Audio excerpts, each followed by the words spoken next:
बोले वृंदावन बिहारी लाल की जय। सृष्ट्वाखिलं जगदिदं सदसत्स्वरूपं शक्त्या स्वया त्रिगुणया परिपाति विश्वम्। संहृत्य कल्पसमये रमते तथैका तां सर्वविश्वजननीं मनसा स्मरामि।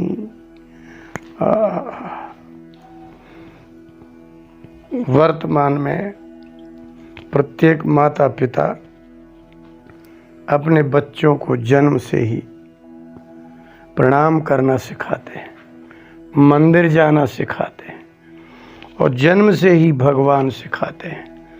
घर में पूजा करते हैं, आरती सिखाते हैं, गणेश भगवान, माता जी, ये सब सिखाते हैं। इसको कहते हैं संस्कार। संस्कार देते हैं, ज्ञान नहीं देते। इसलिए आगे जा कर के 15-16 वर्ष का बालक बालिका होते ही उसके संस्कार वहीं समाप्त हो जाते हैं, क्योंकि ज्ञान नहीं होता तो संस्कार ही नष्ट हो जाते हैं। जैसे पूर्व जन्म के संस्कार इस जन्म में नहीं रहते, ऐसे ही बाल्यावस्था के संस्कार युवा अवस्था के वेग में नष्ट हो जाते हैं। ज्ञान अलग वस्तु है। श्रीमद् भगवत गीता के 11वें अध्याय में 45वें श्लोक में अर्जुन ने भगवान से कहा कि हे भगवान, जब तक कृष्ण अर्जुन के साथ रहे अर्जुन को पता ही नहीं है कि ये भगवान है, क्योंकि ज्ञान नहीं है, संस्कार तो हैं। परम धार्मिक हैं अर्जुन। अर्जुन धर्म से 1 इंच भी यहाँ नहीं हो सकते। धर्म के लिए ही मरने को तैयार हैं और मारने के लिए तैयार हैं। लेकिन भगवान का ज्ञान नहीं है। भगवान का ज्ञान होता तो भगवान उनके साथ में थे और पता नहीं चला। जब भगवान ने 11 कहते कहते बहुत समय हो गया, अंत में भगवान ने अपना स्वरूप दिखाया तो अर्जुन ने कहा, अदृष्टपूर्वं हृषितोऽस्मि दृष्ट्वा भयेन च प्रव्यथितं मनो मे तदेव मे दर्शयद्देव रूपं प्रसीद देवेश जगन्निवास। अर्जुन ने कहा, भगवान अदृष्ट पूर्वम, आज तक मैंने आपका ये स्वरूप देखा ही नहीं था। आप ही भगवान हैं, आप भगवान हैं, ये जान करके हर्षितोस्मि, बहुत प्रसन्न हूं मैं। लेकिन भयेन च, अब डर लगने लगा। डर लगता ही तब है जब ज्ञान होता है। बालक छोटा रहता है, सांप का रस्सी का ज्ञान नहीं होता, इसलिए सांप को भी पकड़ के मुंह में ही डाल लेगा। विष अमृत का ज्ञान नहीं होता। भगवान का ज्ञान हो और डर न लगे। संस्कार नष्ट होते हैं, ज्ञान नष्ट नहीं होता। अर्जुन ने कहा, भगवान भयेन च प्रव्यथितं मनो में, अब मेरा मन व्यथित हो गया। अब मैं आपके साथ नहीं रह सकता। आप भगवान हैं, मुझे भयभीत आपने न किया नहीं, लेकिन जिस क्षण से पता चला आपका ये विश्व रूप देखा, बस मैं कांप गया और प्रार्थना करने लगा, भगवान मैं स्वरूप के साथ नहीं रह सकता। आपका यह विराट स्वरूप मैं कैसे रहूंगा। तदेव में दर्शय देव रूपम, मुझे आप वही दर्शन कराइए, 2 भुजा हो, सुंदर मुस्कान हो, मैं आपसे कुछ कह सकूं, मैं आपको देख सकूं, आपके साथ बात कर सकूं, भोजन कर सकूं, तदेव रूपम दर्शय, उसी रूप को दिखाओ। प्रसीद देवेश जगन निवास, हे जगन निवास प्रसीद, प्रसन्न हो जाओ। इसका तात्पर्य आप समझ गए।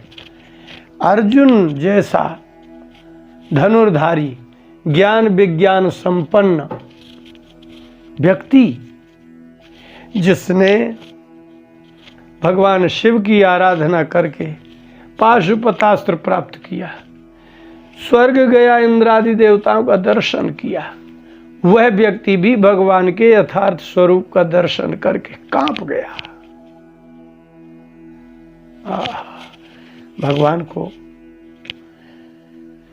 भगवान जिस क्षण आपको स्वरूप दिखाएंगे ना, आप रह नहीं सकते। आपने विराट स्वरूप का दर्शन, ये सारा संसार उसी का विराट स्वरूप है। आपका शरीर क्या है? आपके शरीर में जितने देवता हैं, जितनी इंद्रियां हैं, इंद्रियों के सब देवता हैं, और हृदय में भगवान रहते हैं, आप भी रहते हैं।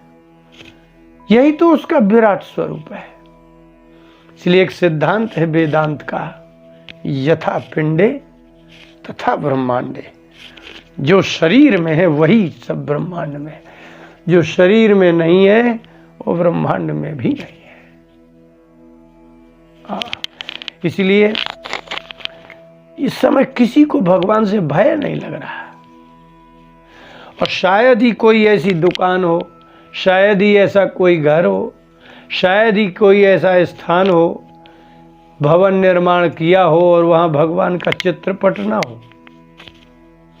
भय क्यों नहीं लग रहा? अच्छा, और सभी लोग गलत सोचते हैं, गलत करते हैं, लेकिन भय क्यों नहीं लग रहा? क्योंकि ज्ञान नहीं है।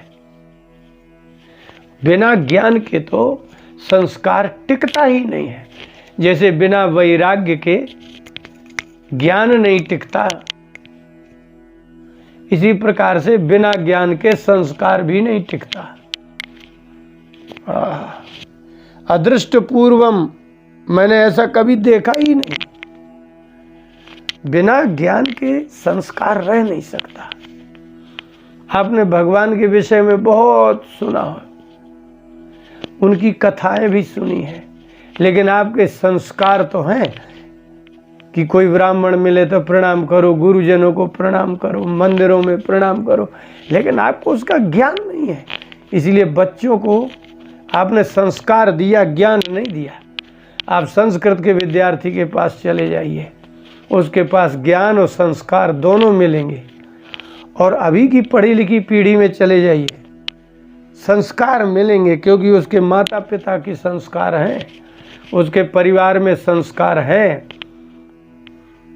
परिवार में संस्कार है, समाज में संस्कार है, लेकिन ज्ञान नहीं है। इसलिए ज्ञान बहुत आवश्यक है। यदि आपको किसी पदार्थ का ज्ञान नहीं होगा तो आप किताब में भी पढ़ करके उसको नहीं पहचान सकते। साइंस की कोई पुस्तक पढ़ ले तो नाइट्रोजन, हाइड्रोजन आदि गैस उसको याद रहेंगी, लेकिन वो पहचान नहीं सकता कि ये कौन सी गैस है और कौन सी गैस नहीं है।